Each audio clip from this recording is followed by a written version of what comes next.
Ọlọ́run máa gbéga, ìwọ Ọlọ́run máa gbéga fún oore ọ̀fẹ́, fún ohun tó ń ṣe nínú ayé wa, fún ohun tó ń ṣe nínú ilé wa, fún ohun tó ti pinnu pé wàá ṣe ní àárọ̀ yìí. Ẹnìmọ̀ Ísírẹ́lì gba ọpẹ́, ẹnìmọ̀ Ísírẹ́lì gba ẹ̀yìn.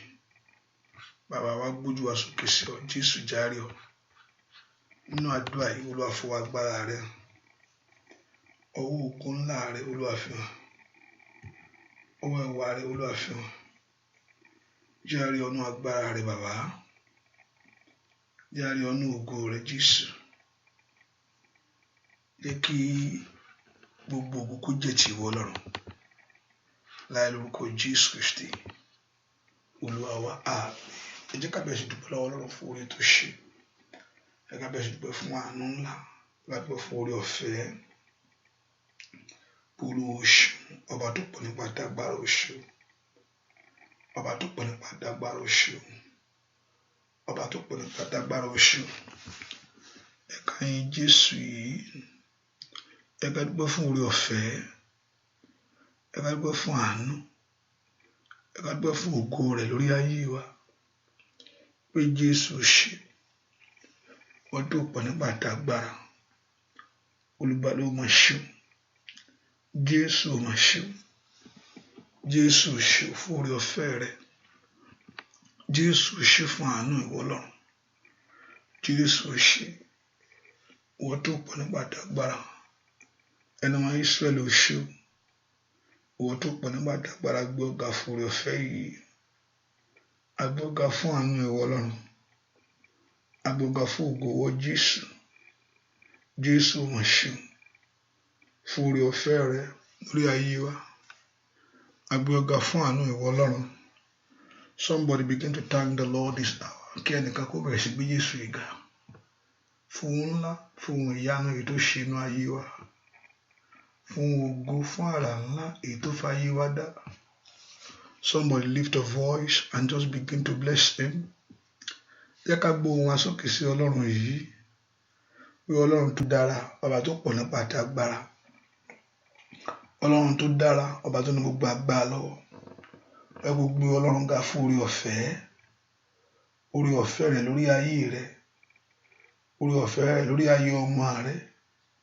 Ní gbogbo ọ̀nà ó jẹ́ agbára fún ọ. Ní gbogbo ọ̀nà ó jẹ́ agbára fún ọ. Wọ́n ká gbọ́ lọ́wọ́ Ọlọ́run yìí.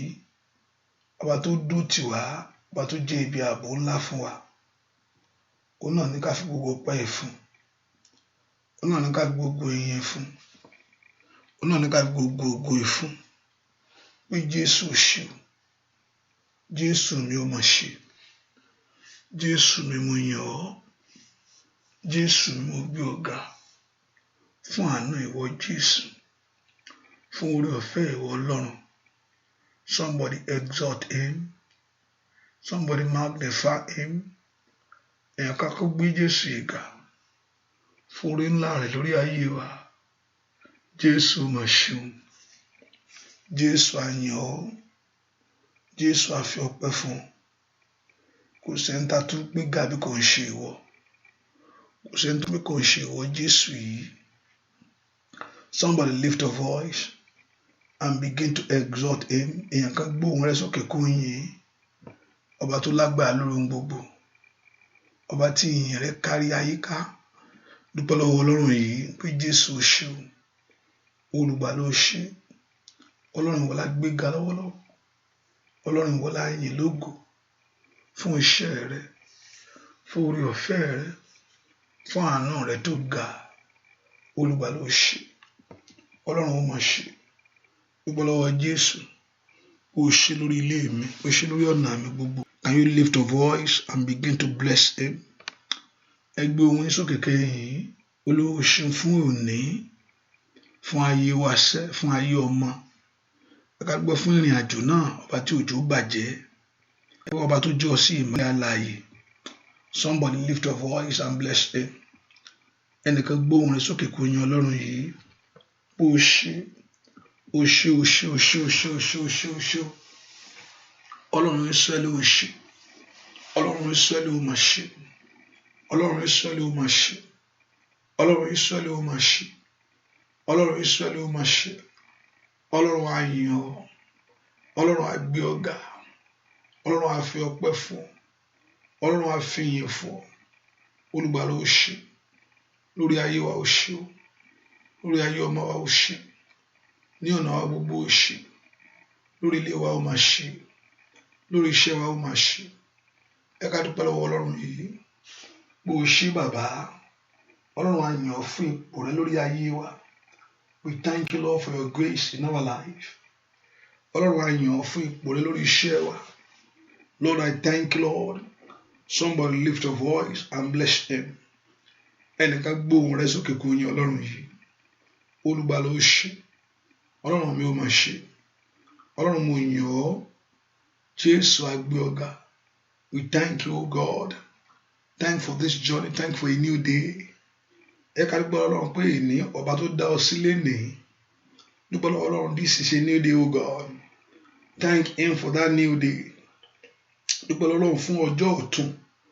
Dúpẹ́ lọ́wọ́ Jésù fún ọ̀tun. Thank him for a new day. Thank him for a new day. Thank him for a new day. Thank him for a new day. Thank him for a new day.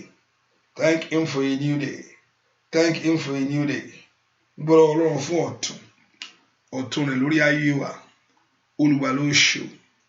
Olùgbàlà ó ṣe o. Olùgbàlà ó ṣe o. Ọlọ́run mo yìn ọ́. Ọlọ́run mo gbé ọ ga. Ọlọ́run mo fi ògo fún ọ. Ta ló dàbí rẹ Jésù? Ta ló dàbí ìwọ Ọlọ́run? Kò sẹ́ni tó tóbi ìwọ Ọlọ́run. Dúpẹ́ lọ́wọ́ Ọlọ́run yìí. Olùgbàlà ó ṣe. Olùgbàlà ó máa ṣe. Olùgbàlà ó máa ṣe. Ọlọ́run mo yìn ọ́ lórí ayé àwọn ọmọ mi gbogbo. Ọlọ́run mo yìn ọ́ lórí iṣẹ́ mi gbogbo. Ọlọ́run mo yìn ọ́ lórí ilé mi gbogbo. Ọlọ́run mo yìn ọ́ ní ọ̀nà mi gbogbo. Ọlọ́run mo yìn ọ́ fún ètò rẹ lórí ayé mi. Lift your voice and bless him. Dúpẹ́ lọ́wọ́ Jésù yìí. Father, we exalt you. Father, we exalt you. Father, we exalt you. Father, we magnify you. Father, we honor you. Olúwa dúpẹ́. Olúwa dúpẹ́. Olúwa dúpẹ́. Olúwa dúpẹ́. Ọlọ́run á yìn ọ́. Ọlọ́run á gbé ọ ga o. Ọlọ́run gbogbo ògo yẹ ọ́. Dúpẹ́ lọ́wọ́ Jésù yìí. Dúpẹ́ lọ́wọ́ ẹni tó ní ọ láàárọ̀ yìí. Jésù o ṣé o. O ṣé o ṣé o ṣé o ṣé o ṣé o ṣé o ṣé o. Jésù o ṣé o. Àwa dúpẹ́ dúpẹ́. Àwa fi ìyìn fún ọ. Àwa lẹ́ni tó dá sí ìdòní o. Fún ààbò àti rẹ̀ lórí wa. O ṣé o.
Fún ààbò rẹ̀.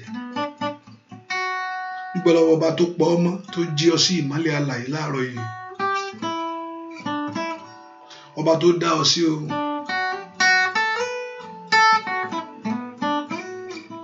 Dúpẹ́ lọ́wọ́ Jésù.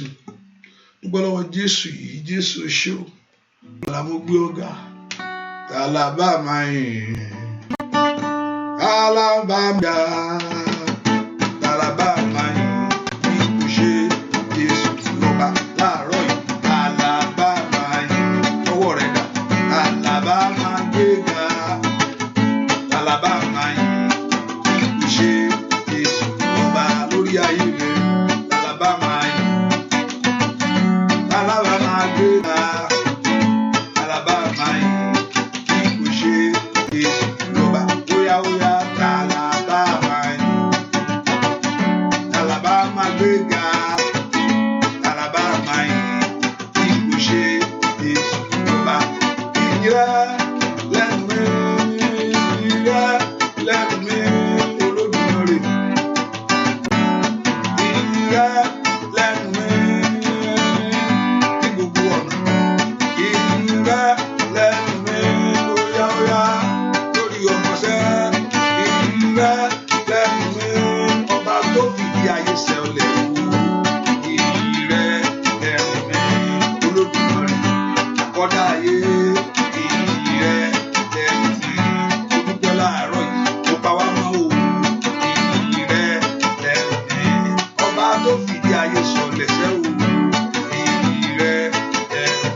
Tó ṣàánú fún ọ, ọba tó fìdí ayé sọlẹ̀ alágbára gíga, ọba tí ò dojú tì àwọn tiẹ̀, ọba tó jẹ́ ìrànlọ́wọ́ fún wa, ìwọ Jésù àkọ́dá ayé ìbẹ̀rẹ̀ ohun gbogbo.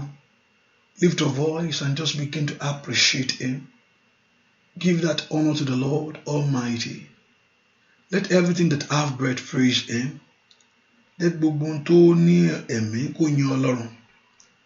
Jẹ́ kí gbogbo ohun tó ní ọkàn kó yin Jésù. Gbogbo ọkàn alààyè ẹ̀yin Ọlọ́run láàárọ̀ yìí fún ìrìn àjò ayé rẹ, fún ètò tí Ọlọ́run ní. Olúwa ṣeun fún ohun tó ń ṣe. Olúwa ṣeun fún ìyanu rẹ lórí ayé mi. Jésù ṣeun fún ọ̀nà rẹ. Olùgbà ló máa ṣe. Olùgbà ló máa ṣe. Gbọ́ àdúrà lórúkọ Jésù Kristi. Olúwa wa jẹ́ ká sọ fún Ọlọ́run. Ọlọ́run dárí gbogbo tí ṣẹ̀ sí bàbá. Olúwa dárí àṣídé mi jì mí.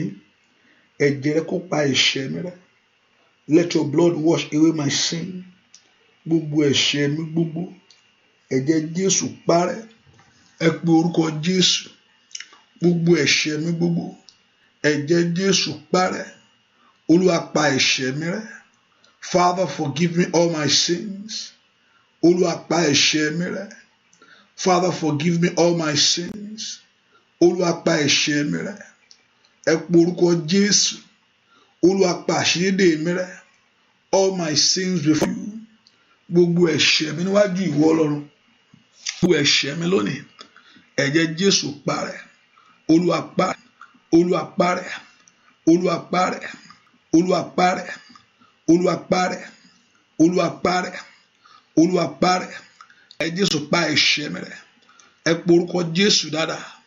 Ẹ̀jẹ̀ Jésù pa ẹ̀ṣẹ̀ mi rẹ́. The blood of Jesus wash away my sins. The blood of Jesus wash away my iniquities. The blood of Jesus wash away my trespasses. Gbogbo ẹ̀ṣẹ̀ mi gbogbo èyí tí ò mú ìyanu rẹ wá. Gbogbo ẹ̀ṣẹ̀ mi gbogbo èyí tí ò mú ògo rẹ wá. Gbogbo ẹ̀ṣẹ̀ mi gbogbo èyí tí ò jẹ́ kí ọlá rẹ farahàn lórí ayé mi. Somebody open your heart to God. Olúwa pa ẹ̀ṣẹ̀ mi rẹ́. Ask the Lord to wash away your sin. Olúwa pa ẹ̀ṣẹ̀ mi rẹ́. Ẹ̀jẹ̀ Jésù pa ẹ̀ṣẹ̀ rẹ́. Ẹ̀jẹ̀ Jésù pa ẹ̀ṣẹ̀ mi rẹ́. Ẹ̀jẹ̀ Jésù pa ẹ̀ṣẹ̀ mi rẹ́. Ẹ̀jẹ̀ Jésù pa ẹ̀ṣẹ̀ mi rẹ́. Ẹ̀jẹ̀ Jésù pa ẹ̀ṣẹ̀ mi rẹ́. Somebody lift your voice to God. Ẹ̀jẹ̀ Jésù pa ẹ̀ṣẹ̀ mi rẹ́. Gbogbo ẹ̀ṣẹ̀ mi gbogbo. All my sins, O God. Gbogbo ẹ̀ṣẹ̀ mi gbogbo. All my sins, O God. Gbogbo ẹ̀ṣẹ̀ mi gbogbo. All my sins, O God. Gbogbo ẹ̀ṣẹ̀ mi gbogbo. Kadodo yakata. Kosontori ma sinterebo. Orúkọ Jésù. Gbogbo ẹ̀ṣẹ̀ mi gbogbo. All my sins before you. Ẹ̀ṣẹ̀ mi níwájú ìwọ Ọlọ́run. Ẹ pe orúkọ Jésù. All our sins before God. Every iniquity, every trespasses. All my transgression before you. Orúkọ Jésù. Olúwa parẹ́. Kosonto katayaba. Asunto korade. Mosonto ko brende kata. Orúkọ Jésù. Olúwa pa ẹ̀ṣẹ̀ mi rẹ́. Ẹ̀jẹ̀ Jésù wẹ̀ ẹ̀ṣẹ̀ mi nù. Mazi kontolia. Kondori ma usakayaba. Orúkọ Jésù. Ẹ̀jẹ̀ Jésù rẹ́. Let the blood of Jesus wash away my sin. Let the blood of Jesus wash away my iniquity. Olúwa wọnú ọkàn mi wá. Ẹ̀jẹ̀ Jésù pa ẹ̀ṣẹ̀ mi rẹ́. All my sin that can delay the blessing, that can deny me of my glory. Èyí tí ò jẹ́ kí n rí ọlá ìwọ Ọlọ́run. Gbogbo ẹ̀ṣẹ̀ tí ò jẹ́ kí n gbóhùn Ọlọ́run. Olúwa mo wá síwájú rẹ lónìí. Ask the Lord to forgive. Ẹ̀jẹ̀ rẹ kó parẹ́. Ṣàánú fún mi.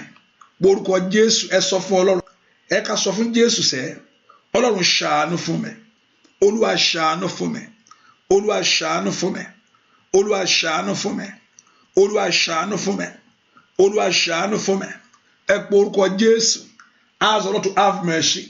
Ayé mi ìjọ́ra àánú gbà. Ayé mi ìjọ́ra àánú gbà. Ẹ gbàdúà. Ayé mi ìjọ́ra àánú gbà. Ẹ pe orúkọ Jésù. Ayé mi ìjọ́ra àánú gbà. Somebody lift your voice to God. Bí kí Ọlọ́run kó ṣàánú fún ayé wa. Olúwa ṣàánú fún ayé mi. Olúwa ṣàánú fún ayé mi. Olúwa ṣàánú fún ayé mi. Olúwa ṣàánú fún iṣẹ́ mi. Olúwa ṣàánú fún ọ̀nà mi. Somebody pray. Olúwa ṣàánú fún mi. Olúwa ṣàánú fún mi. Olúwa ṣàánú fún mi. Olúwa ṣàánú fún mi. Olúwa ṣàánú fún mi. Olúwa ṣàánú fún mi. Olúwa ṣàánú fún mi. Orúkọ Jésù dáadáa. Pé kí Ọlọ́run kó ṣàánú. Àánú Ọlọ́run máa bọ̀ wá. Ọlọ́run kó ṣàánú. Àánú Ọlọ́run máa bọ̀ wá. Ní orúkọ Jésù. Sọ fún Ọlọ́run. Pé kí àánú Ọlọ́run kó dájú ní gbogbo ọ̀nà. Olúwa ṣàánú fún mi. Olúwa ṣàánú fún mi. Sọ fún Ọlọ́run alààyè. Pé kí Ọlọ́run kó ṣàánú. Ní orúkọ Jésù. Àánú Ọlọ́run kó sọ̀kalẹ̀ wá. Ní gbogbo ọ̀nà. Olúwa ṣàánú fún ayé mi. Olúwa ṣàánú fún ilé mi. Olúwa ṣàánú fún ọ̀nà mi. Ẹ gbàdúrà ẹ sọ fún Ọlọ́run. Pé kí Ọlọ́run kó ṣàánú lọ́wọ́. Àánú Ọlọ́run kó fọhùn wá. Àánú Ọlọ́run kó fọhùn wá. Àánú Ọlọ́run kó fọhùn wá. Àánú Ọlọ́run kó fọhùn wá. Olúwa ṣàánú fún mi. Olúwa ṣàánú fún mi. Olúwa ṣàánú fún mi. Olúwa ṣàánú lórí iṣẹ́ mi. Olúwa ṣàánú ní ọ̀nà mi. Fún ìwòsàn mi Olúwa ṣàánú fún mi. Fún ìtúsílẹ̀ mi Olúwa ṣàánú fún mi. Ẹ pe orúkọ Jésù mi tẹ́ wá. Àánú Ọlọ́run dájú fún ayé mi o. Àánú Ọlọ́run dájú fún ilé mi. Ọlọ́run lanu gbàdúrà pé kí Ọlọ́run kó ṣàánú lọ́wọ́lọ́wọ́. Pé kí àánú Ọlọ́run kó fọhùn. Olúwa jẹ́ rí àánú rẹ gbà. Lónìí jẹ́ rí àánú rẹ gbà. Ní òní bàbá jẹ́ rí àánú rẹ gbà. Olúwa lónìí jẹ́ rí àánú rẹ gbà. Let's begin to pray that the mercy of God to locate us. Pé kí àánú kó fọhùn wá. Pé kí àánú kó bẹ̀rẹ̀ wá. Ní gbogbo ọ̀nà. Jésù jẹ́ rí àánú rẹ gbà. Jésù jẹ́ rí àánú rẹ gbà. Jésù jẹ́ rí àánú rẹ gbà. Jésù jẹ́ rí àánú rẹ gbà. Jésù jẹ́ rí àánú rẹ gbà. Jésù jẹ́ ráàánú rẹ gbà. Jésù jẹ́ ráàánú rẹ gbà. Jésù jẹ́ ráàánú rẹ gbà. Orúkọ Jésù. Jésù jẹ́ ráàánú rẹ gbà. Sọ fún Ọlọ́run alààyè. Jésù jẹ́ ráàánú rẹ gbà. Ṣàánú fún mi. Olúwa ṣàánú fún mi. Olúwa ṣàánú fún mi. Gẹ́gẹ́ bí ìṣeun ìfẹ́ rẹ. Olúwa ṣàánú fún mi. Gẹ́gẹ́ bí ìṣeun ìfẹ́ rẹ. Olúwa ṣàánú fún mi. Gẹ́gẹ́ bí ìṣeun ìfẹ́ rẹ. Olúwa ṣàánú fún mi. Gẹ́gẹ́ bí ìṣeun ìfẹ́ rẹ. Olúwa ṣàánú fún mi. Gẹ́gẹ́ bí ìṣeun ìfẹ́ rẹ. Olúwa ṣàánú fún mi. Gẹ́gẹ́ bí ìṣeun ìfẹ́ rẹ. Olúwa ṣàánú fún ayé mi. Gẹ́gẹ́ bí ìṣeun ìfẹ́ rẹ bàbá. Olúwa ṣàánú fún ọ̀nà mi. Gẹ́gẹ́ bí ìṣeun ìfẹ́ rẹ. Ẹ pe orúkọ Jésù. Pé kí Olúwa kó ṣàánú. Àánú kó dájú. Àánú kó dájú. Àánú kó fọhùn. Àánú kó dájú. Olúwa ṣàánú fún mi. Olúwa ṣàánú fún mi. Olúwa ṣàánú fún mi. Olúwa ṣàánú fún mi. Olúwa ṣàánú fún mi. Olúwa ṣàánú fún ayé mi. Wọ́n lọ́n lanu gbàdúrà. Orúkọ Jésù dára. Jẹ́ ráàánú gbà. Jẹ́ ráàánú gbà. Jẹ́ ráàánú gbà. Jẹ́ ráàánú gbà. Jẹ́ ráàánú gbà. Jẹ́ ráàánú gbà. Olúwa jẹ́ kí ráàánú rẹ gbà. Olúwa jẹ́ kí ráàánú rẹ gbà. Olúwa jẹ́ kí ráàánú rẹ gbà. Olúwa jẹ́ kí ráàánú rẹ gbà. Olúwa jẹ́ kí ráàánú rẹ gbà. Olúwa ṣàánú fún mi. Ayé mi jó ráàánú gbà. Ayé mi jó ráàánú gbà. Ayé ọmọ mi jó ráàánú gbà. Iṣẹ́ mi jó ráàánú gbà. Orúkọ Jésù jẹ́ ráàánú rẹ gbà. Olùgbàlà jẹ́ ráàánú rẹ gbà. Gbọ́ àdúà lórúkọ Jésù Kristi. Olúwa wa, Olúwa ṣàánú fún ìpín mi láyé yìí. Ṣàánú fún ayé mi. Gbogbo àkọlé ibi ayé mi. Gbogbo àkọlé ọ̀tá. Gbogbo àkọlé ẹ̀ka ènìyàn. Olúwa fi àánú ẹ̀jẹ̀ rẹ fi parẹ́ lónìí. Gbogbo àkọlé tó yàtọ̀ sí ògo. Gbogbo àkọlé tó yàtọ̀ sí àlàáfíà. Pé ohun tí Sátánì kọ ni o. Ọlọ́run rẹ pé every handwriting that was written against you. Ọlọ́run kọ́ ló ń kọ́. Nǹkan kan báyìí máa ṣẹlẹ̀ sí ẹ. Nǹkan báyìí máa ṣẹlẹ̀ sáyé ẹ. Tó bá dàkókò báyìí. Ọlọ́run a sì wá ní. Ṣé Ọlọ́run àpẹ Ọlọ́run ní oògùn ẹ̀fọ́rí lọ́wọ́. Ó tún fọyàn lórí. Ọlọ́run ò ní oògùn ẹ̀fọ́rí lọ́wọ́. Àpẹ ó tún fọyàn lórí. Ó lè fọyàn lórí. Kò ń ṣe ọba àkàtà máa ṣe bí fún ẹ. Màá dẹ̀ tó táyé ẹ ṣe. It can be two. Orísun kan ò lè sun méjì bí. Ọlọ́run ò lè sọ pé aláàánú lòun kó tún jẹ́ ìka èèyàn ni. Aláàánú ni Ọlọ́run. Orísun kan kò lè sun méjì. It can only produce one. Ṣùgbọ́n Ọlọ́run ní agbára, kò sí nǹkan tí ó lè ṣe o. He has the power to do anything. Ó lágbára láti ṣe ohun gbogbo. Ṣùgbọ́n orísun kan ò lè sun méjì. Kò sọ pé wọ́n ti kọ́ pé nǹkan báyìí nǹkan máa ṣe òní rọ́mọ bí láyé. A ti kọ́ pé ayé ẹ báyìí ò ní ṣe kinní kan. Ayé ẹ máa ṣe kinní kan. Ó lè tún fẹ́ tó ayé rẹ̀ ṣe. Ọlọ́run wo ló wá jẹ́? Ohun tí Ọlọ́run fẹ́ ṣe ni pé ó fẹ́ tó ayé rẹ̀ ṣe ni. Gbogbo àkọlé every handwriting. Every handwriting that was written against us. We have nailed with him on the cross of Calvary. And we have triumphed over it. He has triumphed over it. Ó ti jọba lórí ẹ̀. Gbogbo àkọlé lónìí. I want you to enter that victory. You enter into the victory of God by confessing it. You enter into the victory of what Jesus Christ have done for us. A máa wọnú ìṣẹ́gun lọ nípa ohun tí a bá bẹ̀rẹ̀ sí sọ nínú àdúrà. Ẹ sọ fún Jésù gbogbo àkọlé lórí mi. Gbogbo àkọlé òfo, gbogbo àkọlé àmúbọ̀. Gbogbo àkọlé àìsàn. Gbogbo àkọlé ní ìmọ̀ òkùnkùn. Ó yá ọ̀run para. Ẹ po orúkọ Jésù. Lokadori amakusata. Matuto toli makopa rubada. Gbogbo èròǹgbà àwọn ẹni bí ní orúkọ Jésù fún ìfàsẹ́yìn lórí ayé mi sẹ́. Ọlọ́run parẹ́. Gbogbo àkọsílẹ̀ òfo. Ọlọ́run lánàá gbàdúrà kọ́lọ́run kó parẹ́. Gbogbo àkọlẹ̀ tí ò ṣe tàwọn máa mi. Lóko orí mi kọ̀. Ẹ pe orúkọ Jésù. Ayé mi kọ̀. Orúkọ Jésù. Mo ló tì fún sẹ́. Fún ìwà àṣetì. Fún ìwà àmúbọ́ lórí ọ̀rọ̀ mi. Ọlọ́run lánàá gbàdúrà sọ fún Ọlọ́run. Sọ pé ó tì sẹ́. Fún ikú àìtọ́jọ́ yẹn. Ní orúkọ Jésù. Dúàdúà. Lórúkọ Jésù Kristi. Olúwa wa. Orí mi kọ́. Orí mi kọ́ ya. Orí mi kọ́.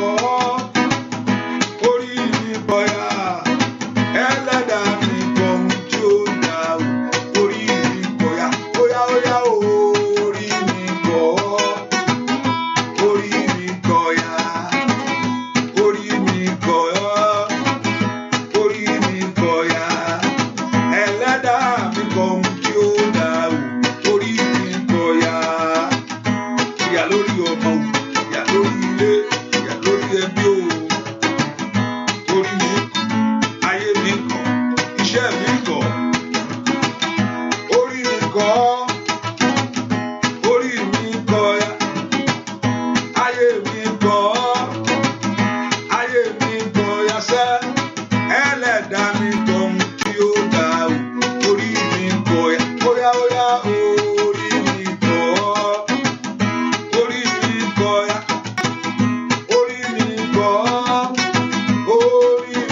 agbára òkùnkùn lórí ayé ẹni Ọlọ́run kò kàn.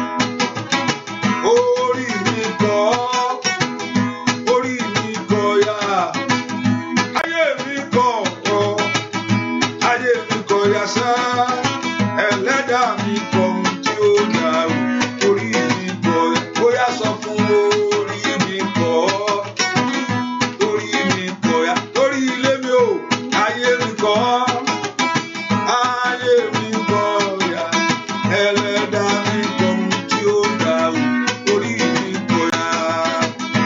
Ọlọ́run gbogbo ayé rẹ̀ dìde lọ́wọ́lọ́wọ́, lọ́wọ́ ìyà ayé ẹni gbogbo, lọ́wọ́ àìní, lọ́wọ́ àìsàn, lọ́wọ́ ẹkún, lọ́wọ́ òṣè, lọ́wọ́ ìbànújẹ́ ayé yìí gbogbo lórúkọ Jésù. Orí mi kọ́ o, orí mi kọ́ yẹsẹ́, ayé mi kọ́ ẹ̀dúà, orí mi kọ́ yẹsẹ́, ẹlẹ́dàá mi kọ́ ohun tí ó dà o, orí óyá óyá óyá óyá, ẹlẹ́dàá mi kọ́ ohun tí ó dà o, orí mi óyá óyá ó, ẹlẹ́dàá mi kọ́ ohun tí ó dà o, orí mi sọ fún Jésù.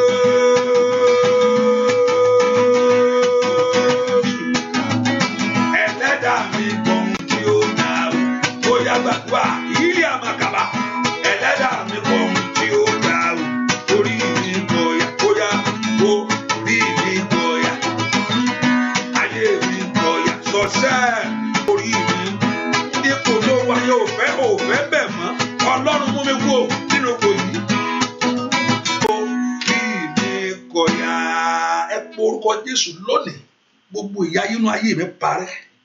Ìwọ ìyà ọmọ bíi ó máa dúà tó ti gbà lórí ẹ̀. Ìyà ẹ̀rọ́kọ àríwé ìgbélu yìí ó mọ bí ó ti wọ̀ lọ. Ìyà náà nìyẹn kí èèyàn sáré ká, tí orí ń jẹ ayé ẹ níyà, ohun tó yẹ kí èèyàn ní lásìkò tí ò ní. Ní kàdáàbà bó sòtó yàgàbà, gbogbo yẹ kí èèyàn dé tí yóò débẹ̀. Ìyà ló mú ayé, ìyà ló mú bá ìtìjú, ló mú ayé bá ayé ẹni. Orí mi kọ̀ lónìí, Lord, I reject it. Ayé mi kọ̀ ìyà yìí nínú ayé àwọn ọmọ mi. Orí mi kọ̀ ìyà yìí, ìwọ ìjà ìdádúró, ìwọ ìyógun sẹ, kò ṣáńdà yàbá bú sàté, kò dórí ma kú sàtá yàbá. Ẹ pe orúkọ Jésù. Orí mi kọ̀ ìyà yìí, ìwọ ayé mi kọ̀ ìyà. Ẹ gbàdúrà, ẹ sọ fún Ọlọ́run alààyè. Orí mi kọ̀ ìyà, orí mi kọ̀ ìyà, orí mi kọ̀ ìyà, orí mi kọ̀ ìyà, orí mi kọ̀ ìyà, orí mi kọ̀ ìyà, ayé mi kọ̀ ìyà. Ẹ gbàdúrà, ẹ sọ fún Ọlọ́run. Orí mi kọ̀ ìyà yìí, sọ fún Ọlọ́run alààyè. Makonda yaba gaba sinke yaba, sọ fún Ọlọ́run, orí rẹ kọ̀ ìyà, ayé mi kọ̀. Sọ fún Jésù, orí mi kọ̀ ìyà, orí mi kọ̀ ẹ̀kọ́, ó kan òṣè lórí ọmọ, lórí iṣẹ́, àní gbàdúrà. Orí mi kọ̀ ìyà nínú ọdún yìí, ayé mi kọ̀ ìyà, gbogbo ìyà táyé fi ń jẹ ayé mi sẹ́. Let your life begin to reject it. Ní orúkọ Jésù, gbogbo àlejò yẹ kó bẹ̀ sí jáde. Gbogbo àlejò tó ń ja ayé ẹni, tó ń da ayé ẹni, tí fọ̀ ní ẹrú. Ní orúkọ Jésù, let them begin to live your life. Orí mi kọ̀ àmúbọ̀. Ẹ pe orúkọ Jésù. Orí mi kọ̀ ìwà àṣetì, ìwà àṣetì ní gbogbo ọ̀nà. Failure in every areas of life, disappointment in every areas of life. In the name of Jesus, let your life begin to reject it. Let your life begin to say no to it.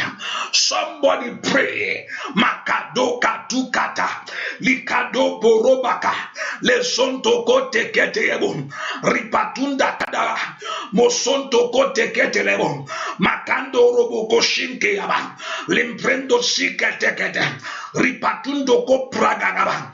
Orí mi kọ̀ ìwọ ìyà lónìí, ìwọ ayé mi kọ̀ ìyà lónìí, ìwọ ayé ọmọ mi kọ̀, ìpín mi kọ̀, ilé mi kọ̀ ìyà, ó kọ̀ ìyà ikún o, ó kọ̀ ìyà òṣè, ó kọ̀ ìyà àmúbọ̀. Ọlọ́run ńlá ló gbàdúrà ní orúkọ Jésù. Ìwọ ayé mi kọ̀ ìyà lónìí. Somebody pray. Ayé mi kọ̀, ìran mi kọ̀, iṣẹ́ mi kọ̀, ilé mi kọ̀, ní orúkọ Jésù ayé mi kọ ìyà nínú ọdún yìí ní orúkọ Jésù ayé mi kọ ìyà yìí ìwọ ìyà àṣetì ìwọ ìyà àmúbọ̀ àìrówó náà àìrọ́wọ́ yọ ní orúkọ Jésù àìṣòwòrere kan ní kádàgàbàgàbà àmúbọ̀ ní orúkọ Jésù ogun ìdádúró fún rere ó yá gbàdúrà ogun àìríṣẹ́ àìníwèé ìgbélú tó lérí yẹn lìpàrú pàdíkàtà gbàdúrà lórúkọ Jésù Kristi Olúwa wá orúkọ Jésù ìwọ ẹbọ ọ̀tá lórí ayé mi yí dànù lónìí every sacrifice of the evil one gbogbo ẹbọ ọ̀tá lórí mi lónìí gbogbo tán fún èṣù nítorí tiẹ̀ o tán fún Sátánì nítorí tiẹ̀ pé kó máa bẹ ẹjà ẹbọ òkùnkùn lórí ayé mi Olúwa yí dànù ẹbọ tí ayé rú lórí ayé àwọn ọmọ mi pé gba ilé kó má bá mi bàjá ẹni báyìí ni kókó begin to fight take this and begin to fight this person. There's a power of giving.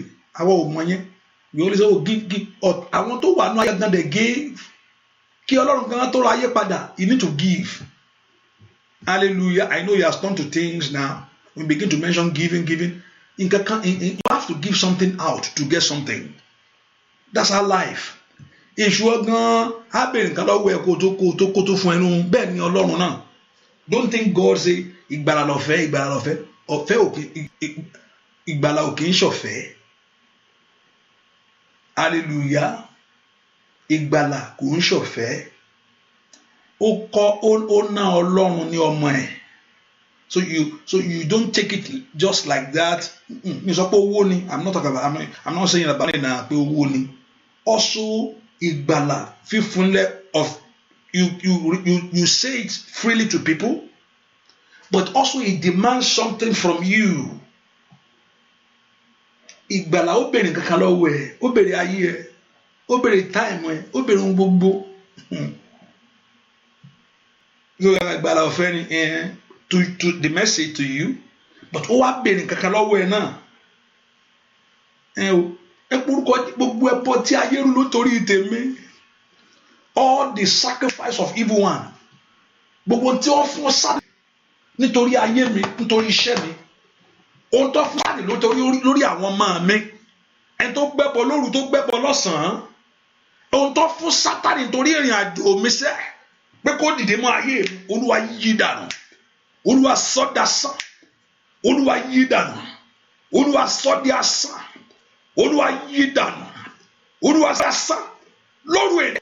Láàárọ̀ yìí ohun tó fún Sátánì nítorí tèmi sẹ́ every sacrifice of the evil one ní orúkọ Jésù ó yá iná ọ̀run sọ̀kalẹ̀ wá ó yá ju ẹbọ náà run iná ọ̀run sọ̀kalẹ̀ wá ó yá ju ẹbọ náà run.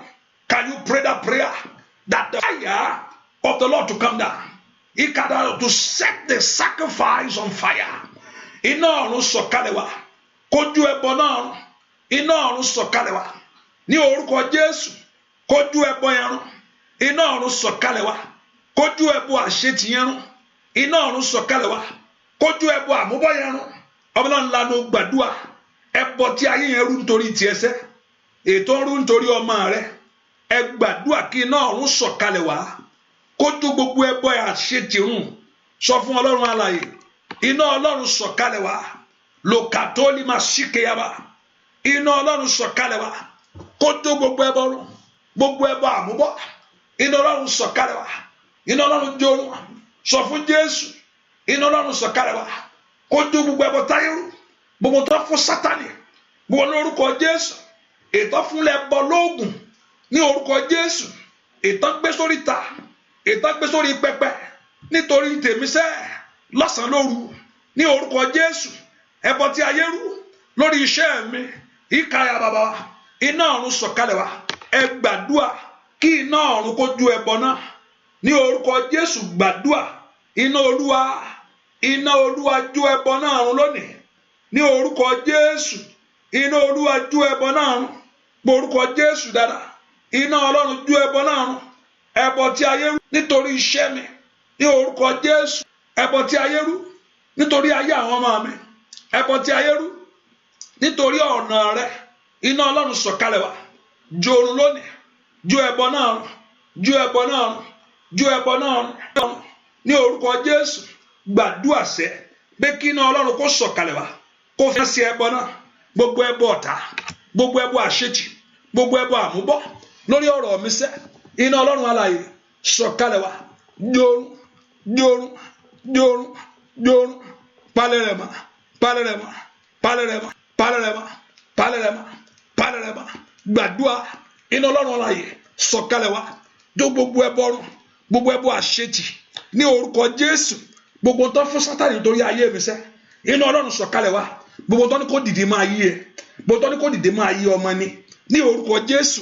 Ohun tó ń bẹ̀ lọ́wọ́ ẹ̀ nínú àjò ẹ̀, ogun àránsí ní orúkọ Jésù, ogun elénìní, ogun alẹ́ni má padà, ó yá ogun ṣiṣẹ́, ó yá gbogbo tá ayé rán sórí ọ̀rọ̀ ẹ̀, gbogbo ènìyàn tó fara rẹ̀ jì, iná Ọlọ́run sọ̀kalẹ̀ wá, jó gbogbo ogun náà run.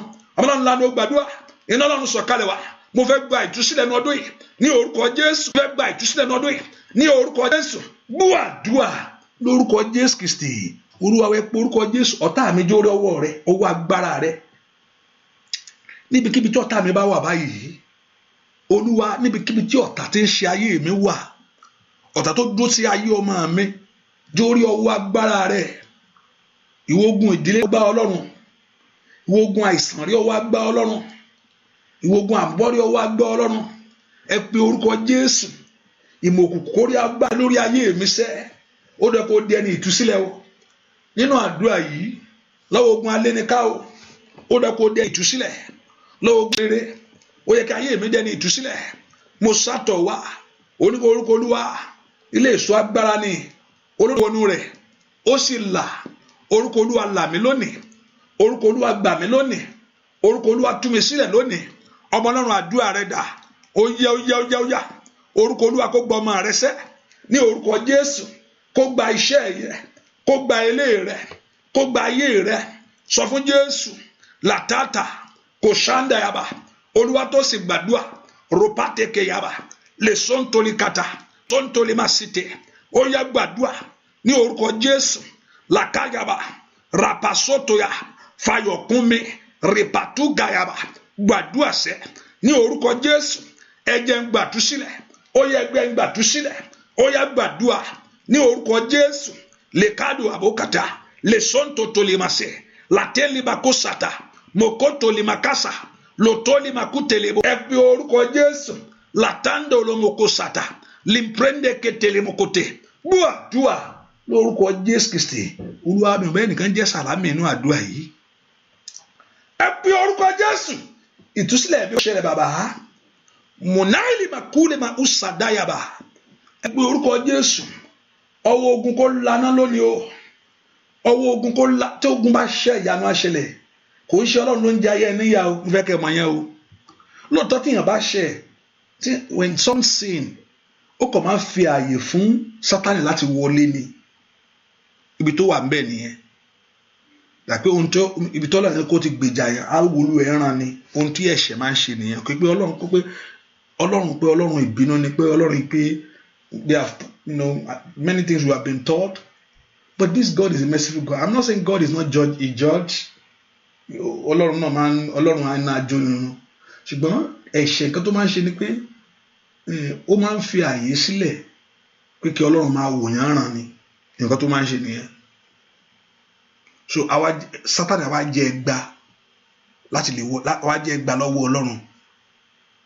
Dàpé Ọlọ́run akọ̀ wọlú ẹran, ẹ̀ṣẹ̀ akọ̀ jẹ́ kí Ọlọ́run wù yán ràn ibi tó yẹ kó ti sọ̀rọ̀ kò ní sọ̀rọ̀. Ẹ̀ṣẹ̀ á dákẹ́, akọ̀ dákẹ́. Ṣùgbọ́n fẹ́ ṣe ọ́ ń bi. Only your sin will find you out. Ẹ̀ṣẹ̀ yẹn ló máa wáyàn jáde. So gbàmí àgbà Ọlọ́run ló fi àìsàn sí mi lára. Kí ló bọ́lọ̀ ṣe tó yìí? Àìsàn ló ń fi sí ọ lára. Kí ló ṣe fún tó fẹ́ fi àìsàn sí ọ lára? Bó ṣe tó yẹn àìsàn lórí pé ó lè fi ṣe lára. Tàbí àwọn bọ́ọ̀lù fẹ́ fi dènà. Bó ṣe lógo tó yìí, ohun tó lè fi jẹ ọ́ yà yẹn. Bó ṣe pọ̀ tó yìí, bó ṣe tóbi tó yìí. Ọlọ́run kọ́. Gbogbo yẹn máa ń fi àyè sílẹ̀ kí Sátánì láti wọlé ni láti ṣiṣẹ́. Ṣùgbọ́n nígbà tí èèyàn bá ti wà ní Ọlọ́run, God will commit to his word to save you and to guide you. God is committed to his word. Yóò dùn torí ọ̀rẹ́ láti yà. Ṣùgbọ́n nígbà tí èèyàn bá kúrò lọ́dọ̀ ẹ̀ tàbí kí èèyàn filẹ̀ is open up for Satan for attack. Remember he told you ṣé Ọlọ́run ló ń rìn kiri like a wounded lion? Kò sọ bẹ́ẹ̀, ó ní kìnìún ẹ̀yà Júdà lòun, ṣùgbọ́n kìnìún kan tún wà, kìnìún méjì ni, like kò ń ṣe kìnìún like a lion is not a lion. Òun kàn wà ní seeking for life to devour, seeking for an opportunity to penetrate, an opportunity to act, to carry his assignment. Eléyìí tó kúrò nífẹ̀ẹ́ Ọlọ́run yẹn fún ní kábúkábú yóò já méjì ni. Hallelujah. Bẹ́ẹ̀ lé yẹn kò ń gbé eléyìí ò tiẹ̀ ohun ìtara Ọlọ́run ò mú mọ́, ohun ayé ló gbọ́ ọkàn ẹ̀. Jẹ́ kí n sáré mú eléyìí mọ́lẹ̀ pàápàá abá nǹkan lù. Hallelujah. Ṣùgbọ́n once you are in the will of God, the word of God is active for protection, for security, for the blessing, and for the glory of God. He that dwell in the secret place shall have. So why, if I'm in the secret place, why evil has to befall me in the secret place? Ìgbà tó wà nínú abẹ́ òjìji Olódùmarè, ṣé bí èso ebi tún lè wọ bẹ̀ wá? Hello, tàbí kò ṣe bí ààbò ni ẹ̀ dẹ̀ ní?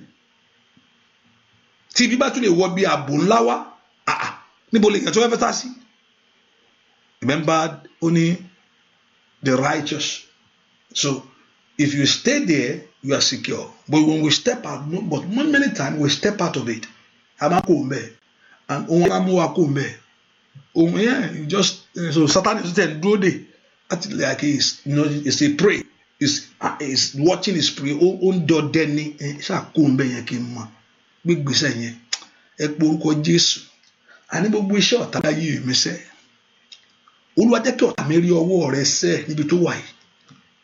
Ní ìpàdé òkùnkùn ohun tó ti sọ lánàá yẹn nítorí ayé ẹ àwa tó òru làwa wà báyìí ohun tó fẹ́ sọ nítorí ayé mi sẹ́ ìwọ tó ti jẹ́ ohun tó ti sọ lánàá lórí ayé Ọlọ́run bẹ̀ sí dàrú ohun tó ti àkọọ́lẹ̀ ibi ohun tó ti kàn mọ́lẹ̀ lórí ayé mi ohun tó ti kàn mọ́lẹ̀ lórí iṣẹ́ mi Ọlọ́run Ísírẹ́lì bẹ̀rẹ̀ sí yí dànù. Jẹ́ kí ọ̀tá mi rí ìdájọ́ rẹ ní ọdún yìí láti inú àdúrà ẹ lọ. Alágbà tó lóun ò ní gbà pé kó rìnrìn àjò ayọ̀ yẹn sẹ́, alágbà tó ní kó òun ò ní gbà kí ìyanu yẹn ṣẹlẹ̀. Àfi oore jẹ ayé ẹ níyà, àfi oore pọ́n ayé ẹ lójú. Ogun aṣọ àdìdá láì mọ̀ ṣe ka ènìyàn. Ó yá. Olúwa gbàgbà lọ́wọ́. Olúwa fi ogun náà ṣí ẹ̀yẹ. Olúwa gbàgbà lọ́wọ́. Olúwa fi ogun náà ṣí ẹ̀yẹ. Olúwa gbàgbà lọ́wọ́. Olúwa fi ogun náà ṣí ẹ̀yẹ. Ogun tí ò fẹ́ ká dùn àgbà. Màkàí Màsáìdà. Ẹ pe orúkọ Jésù. Yìí yẹn máa kọ́ gbà wúsàdé yẹn. Ogun tí ò fẹ́ kí ìrànlọ́wọ́ jáde wá. Ogun tó ní kí wà lójú kan. Pé kó o máa ṣe ohun tó yẹ kó gbé ọ dìde. Tí ò fi gbé ọ dìde, iṣẹ́ yẹn yẹ kó gbé ọ dìde ni. That job kó yẹ kó gbé ọ dìde, kó yẹ kó gbé ọ. O wá ńlá lójú kan lójú iṣẹ́ yẹn. Làtàlí màkú takaya bàgàdá. Sòǹtọ́lì màkú tẹ̀kẹ́lì mọ̀kòtò yẹ. Ó yẹ gbàdúrà ní orúkọ Jésù. Gbàgbà lọ́wọ́ lágbára wọ̀. Olúwa gbàgbà lọ́wọ́ lágbára wọ̀. Olúwa gbàgbà lọ́wọ́ lágbára wọ̀. Olúwa gbàgbà lọ́wọ́ lágbára wọ̀. Olúwa gbàgbà lọ́wọ́ lágbára wọ̀. Olúwa gbàgbà lọ́wọ́ lágbára wọ̀. Alágbà tí ń dààmú iṣẹ́ mi. Olúwa gbàgbà lọ́wọ́ ẹ̀. Gbọ́ àdúrà lórúkọ Jésù Kristi. Olúwa ẹ̀ ṣí àkíní máa ṣe orí ọ̀fẹ́ kíákíá. Hallelujah. Tẹ́ ẹ bá ti ṣe àyẹ̀ṣù pé ẹ fẹ́ gbàdúrà nìyẹn. Yes. Nǹkan tí mo máa ń classify sí ni tẹ́ ẹ bá ti ṣe àkíní ẹ̀ pa. Alábí ò fẹ́ mi rò pọ́n fẹ́ gbàdúrà lẹ́nu. Hallelujah. Praise the Lord. Ẹ bá ti ṣe àkíní. I don't have to, number one, I don't have to beg for that. And I don't have to cajole you. There's no need for cajole. There's no need to cajole me. Ṣiṣẹ́ f'Olúwa, olórí inú. Ṣiṣẹ́ o, gbà tí ó ń bọ̀. Ṣiṣẹ́ o, gbà tí ó ń bọ̀. Nígbà tẹ́nikẹ́ni kò ní lè ṣiṣẹ́. Àkókò ló ń gbogbo. So mo rò pé ẹ fẹ́ gbàdúrà máa ṣe orí ọ̀fẹ́ nísìnyí. Ẹ pe orúkọ Jésù. Olúwa jẹ́ kí ire ayọ̀ mi farahàn fún mi ní ọdún yìí. Mú ìlérí ọ̀rọ̀ rẹ ṣẹ fún mi. O ti ní ó ràn mí lọ́wọ́. O ti máa ṣàánú fún mi. O sọ pé wàá gbọ́ àdúrà mi. ẹ sọ fún Ọlọ́run, Olúwa mú ìlérí ọ̀rọ̀ rẹ ṣẹ fún mi. Olúwa mú ìlérí ọ̀rọ̀ rẹ ṣẹ fún ayé mi. Olúwa mú ìlérí ọ̀rọ̀ rẹ ṣẹ fún iṣẹ́ mi. Olúwa mú ìlérí ọ̀rọ̀ rẹ ṣẹ fún ilé mi. Olúwa mú ìlérí ọ̀rọ̀ rẹ ṣẹ fún ayé mi sẹ́. Ẹ pe orúkọ Jésù. Olúwa mú ìlérí ọ̀rọ̀ rẹ ṣẹ fún mi. Father, fulfill your word over my life. Nínú ọdún yìí, ìlérí kó ṣẹ. Ìlérí ìgbédìde kó ṣẹ nínú ayé mi. Ìlérí ohun ọ̀tun kó ṣẹ. Ìlérí ògo kó ṣẹ. Ọlọ́run ńlá ló gbàdúrà pé kí Ọlọ́run Ísírẹ́lì kó mú ìlérí ṣẹ. Olúwa mú ìlérí ṣẹ. Olúwa mú ìlérí ṣẹ nínú ọdún yìí. Olúwa mú ìlérí ṣẹ nínú oṣù yìí. Fún ayé mi, nínú ayé àwọn ọmọ mi. Ọlọ́run ńlá ló gbà. Olúwa mú ìlérí ṣẹ. Ẹ gbàdúrà. Olúwa mú ìlérí ṣẹ. Ní orúkọ Jésù. Olúwa mú ìlérí ṣẹ. Ìlérí. Olúwa mú ṣẹ. Ìlérí. Olúwa mú ṣẹ. Ìlérí. Olúwa mú ṣẹ. Olúwa mú ìlérí ṣẹ. Ẹ sọ fún Ọlọ́run, mú ìlérí rẹ ṣẹ fún mi nínú ọdún yìí. Ìlérí rẹ kó wá ràn mí lọ́wọ́. Lẹ́nu gbàdúrà lórúkọ Jésù Kristi Olúwa wa. Olúwa mú ìlérí ṣẹ. Jẹ́ kí ayọ̀ mi kúnnú ọdún yìí ṣẹ. Nínú àdúrà yìí, mú ìlérí ṣẹ. Wo tó bá ń gbọ́ àdúrà, mú ìlérí ṣẹ ní àdúrà yìí fún mi. Olóògbé àdúrà mi. Mú ìlérí ṣẹ. Olúwa mú ìlérí ṣẹ. Ní orúkọ Jésù. Ó yá mú ìlérí ṣẹ. Orúkọ Jésù. Olúwa mú ìlérí ṣẹ. Olúwa mú ìlérí ṣẹ. Àsìkò ti tó Ọlọ́run ọ̀run wá táyé mi ṣe. Ó yá o. Àsìkò ti tó Ọlọ́run ọ̀run wá táyé mi ṣe. Àsìkò ti tó Ọlọ́run ọ̀run wá táyé mi ṣe. Sọ fún Jésù. Àsìkò ti tó Ọlọ́run ọ̀run wá táyé mi ṣe. Ó yá rántí májẹ̀mú rẹ tó bá mi dá. Rántí májẹ̀mú rẹ pé wà á ṣàánú mi. Àsìkò ti tó Ọlọ́run ọ̀run wá táyé mi ṣe. Ó yá o. Àsìkò ti tó Ọlọ́run ọ̀run wá táyé mi gbọ́dọ̀ jìyà mọ́ láyé. Àsìkò ti tó Ọlọ́run ọ̀run lórí ọmọ ṣá. Àsìkò ti tó Ọlọ́run ọ̀run wá táyé lórí iṣẹ́ àwọn èèyàn. Àsìkò ti tó Ọlọ́run ọ̀run kó ṣàánú ayé rẹ ni. Àsìkò ti tó Ọlọ́run ọ̀run wá táyé mi ṣe. Àsìkò ti tó Ọlọ́run ọ̀run wá táyé mi ṣe. Sọ fún Jésù, rántí májẹ̀mú rẹ tó bá mi dá. Rántí májẹ̀mú rẹ pé wàá ṣàánú mi. Àsìkò ti tó Ọlọ́run ọ̀run. Ó yá. Àsìkò ti tó Ọlọ́run ọ̀run táyé mi ṣe. Àsìkò ti tó Ọlọ́run ọ̀run wá táyé mi ṣe. Ẹ kó orúkọ Jésù. Daddy, fulfill your word in my life. Olúwa tú ayé mi ṣe. Àkókò ti tó. Sọ fún Jésù, Olúwa tú iṣẹ́ mi ṣe. Àkókò ti tó. Olúwa tú ilé mi ṣe. Sọ fún Jésù sẹ́, Olúwa tú ayé mi ṣe. Orúkọ Jésù. Lakando limasunto karaba. Orúkọ Jésù yẹn rárá. Àkókò ti tó. Orúkọ Jésù yẹn. Àkókò ti tó. Orúkọ Jésù. Àkókò ti tó. Olúwa tú ayé mi ṣe. Ní orúkọ Jésù. Olúwa tú ayé mi ṣe. Àkókò ti tó. Gbọ́ àdúrà lórúkọ Jésù Kristi. Olúwa wá ìwọ tó tẹ sign that you are angry yẹn. Ẹ wò dáadáa, ẹ wò gbogbo yẹn wò. Sometimes I know it's a mistake. Kí ló ń bí yín nú? Kí ló ń bí ọ́nú? Why are you angry? Kí ni ìbí? Ṣé ìbínú sọ̀tà ni àbí mi? Àbí wò mí? Ẹ mú kúrò. Hallelujah. Gbogbo yẹn wò. If you mistake, I know sometimes it's a mistake, so I overlook it. I just look at it. Kí ló ń bí yín nú? I know your name. Your name is in front of me, but I don't have to mention it. Kò ní kí n sọ. But ẹ mú kúrò wọ́n tó tẹ wọ́n gbénú ń bí ọ yẹn. Mú kúrò ní mọ́. Bí a mistake ni I don't know. Look at it. Tẹ mú angry yẹn kúrò, kò sí angry. Kò ní ayọ̀ ní tiẹ̀ lórúkọ Jésù. Mú kúrò. Ẹ pọ orúkọ Jésù. Àkókò ti tó fún ayọ̀ mi ní ọdún yìí. It's time for my joy, oh God. àkókò ti tó fún àṣeyọrí mi ní ọdún yìí. Olúwa fún mi ní àṣeyọrí oríire. Olúwa dá mi lóhùn. Olúwa dá mi lóhùn. Ẹ pe orúkọ Jésù. Olúwa dá ayé mi lóhùn. Somebody lift your voice to God. Olúwa dá ayé mi lóhùn. Àkókò ti tó fún ayé mi sẹ́. Kàdókò tó kàjákàtà. Kàdó pòsìkẹtẹ̀bọ̀. Olúwa dá mi lóhùn. Àkókò ti tó fún ayé mi. Somebody pray. Àkókò yanu mi tó. Ọdún yóò gbúdọ̀ tún sọnù. Mo ṣe bẹ̀rẹ̀ ní bàbá. Ọdún yóò gbúdọ̀ tún bọ́ mọ́ mi lọ́wọ́. Ọmọ mi ṣe bẹ̀rẹ̀ ní. Sọ fún Jésù sẹ́. Ó dá kí ire jáde ní ọdún yìí fún ayé mi. Ní orúkọ Jésù. Àkókò ti tó. Làkàtókò párùbà súntò kàtà. Lintekende ko Santiago. Bí orúkọ Jésù dáadáa. Àkókò ìyanu mi tó. Àkókò mi tó. Bí orúkọ Jésù. Liko Santo Korubo ko Santiago. Ripato kati ketelebo. Ẹ bí orúkọ Jésù. Ìwọ àṣeyọrí wọlé wá. Ìwọ ìbùkún wọlé wá. Ìrì ayọ̀ mi ò gbọdọ̀ jẹ mí yà mọ́. Sọ fún Ọlọ́run. Àti lọ́kọ mi ò gbọdọ̀ tún jìyà mọ́. Àti bímọ láyé mi ò gbọdọ̀ tún jìyà mọ́. Àti ṣàṣeyọrí mi ò gbọdọ̀ tún jìyà mọ́. Gbogbo ogun apọ́nilójú. Gbogbo ajayẹ níyà. Ó yẹ gbiná sọnù. Ẹ lànà ọdún yìí. Ẹ gbiná sọnù.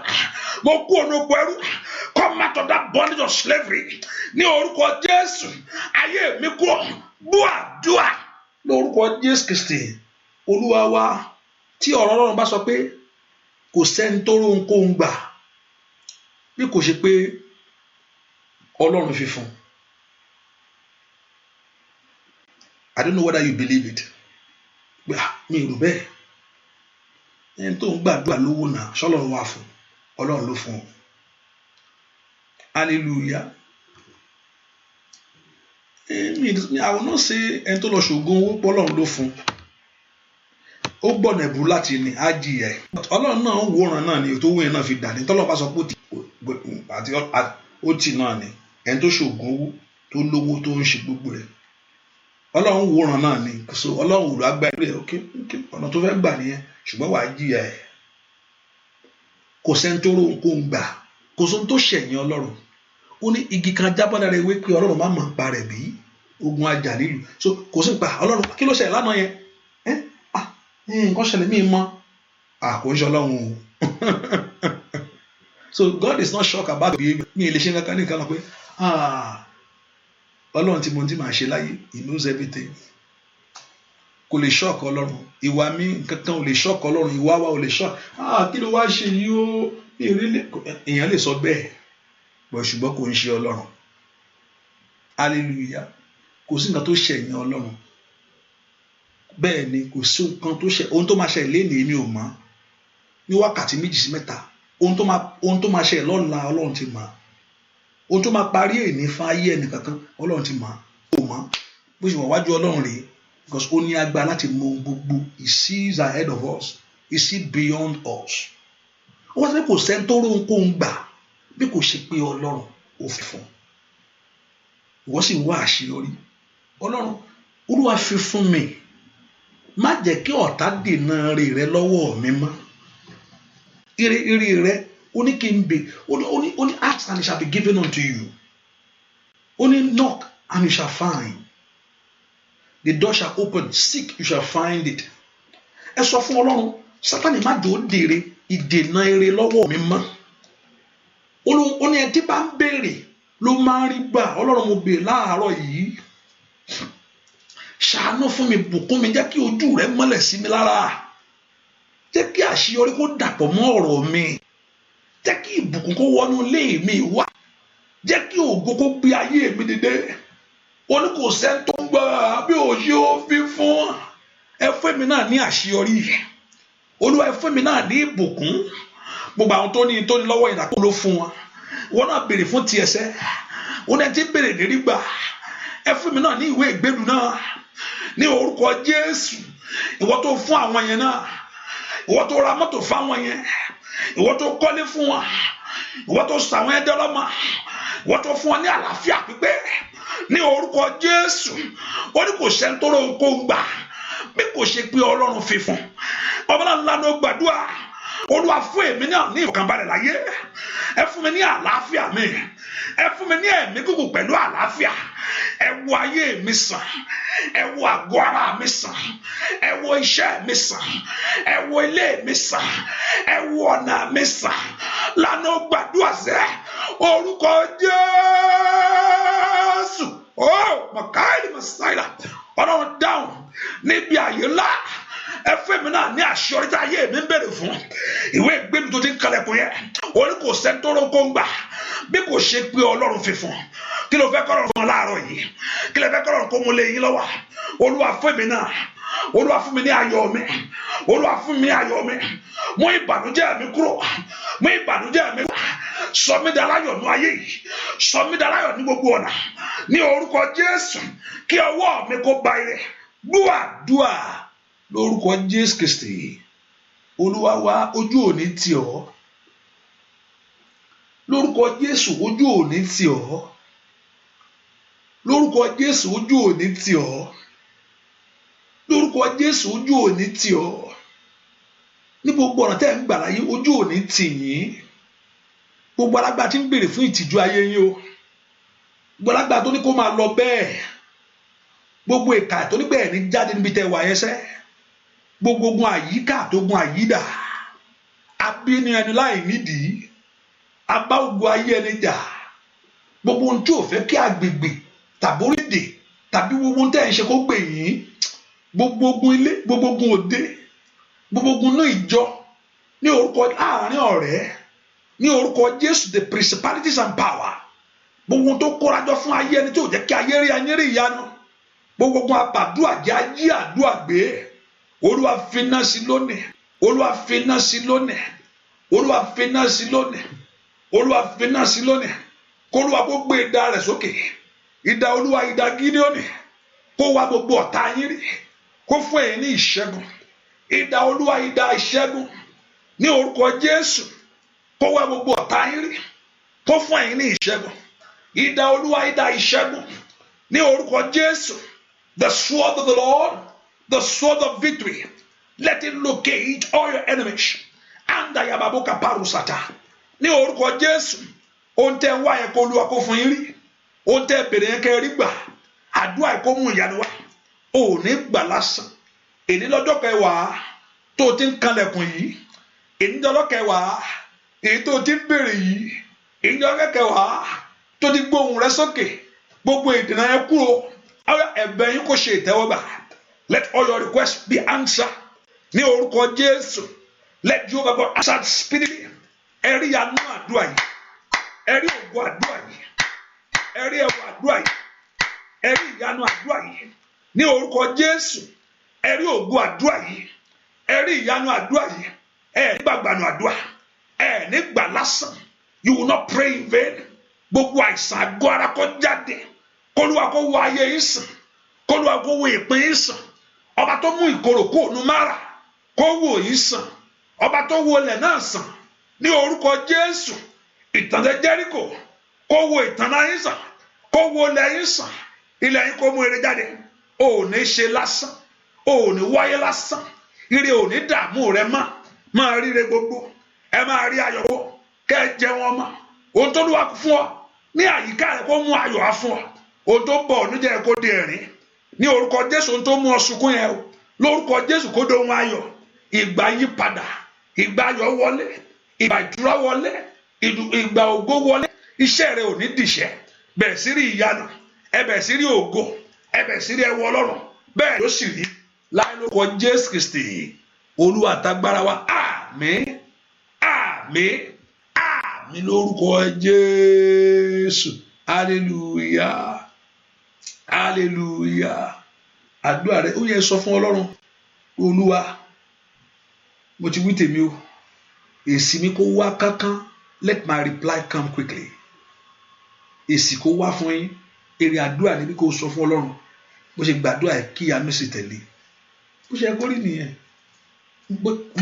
bó ṣe yẹ kó rí nínú àdúrà nìyẹn kí bó ṣe gbà yẹn kí rìsọ́ọ̀dẹ̀ jáde kó káwọn èèyàn kanlẹ̀kùn ẹ láàárọ̀ yìí gbà kí nìyẹn o iṣẹ́ yẹn ti bọ́ sí o ìwòsàn yẹn ti ṣẹlẹ̀ ní àgọ́ ara ẹni tá a bá sọ̀rọ̀ ó ju ọba ayé, ó ju ọba ayé kan ò tó kí gbogbo ọba ayé parapọ̀ kán forí sọ, ó ju gbogbo wọn lọ.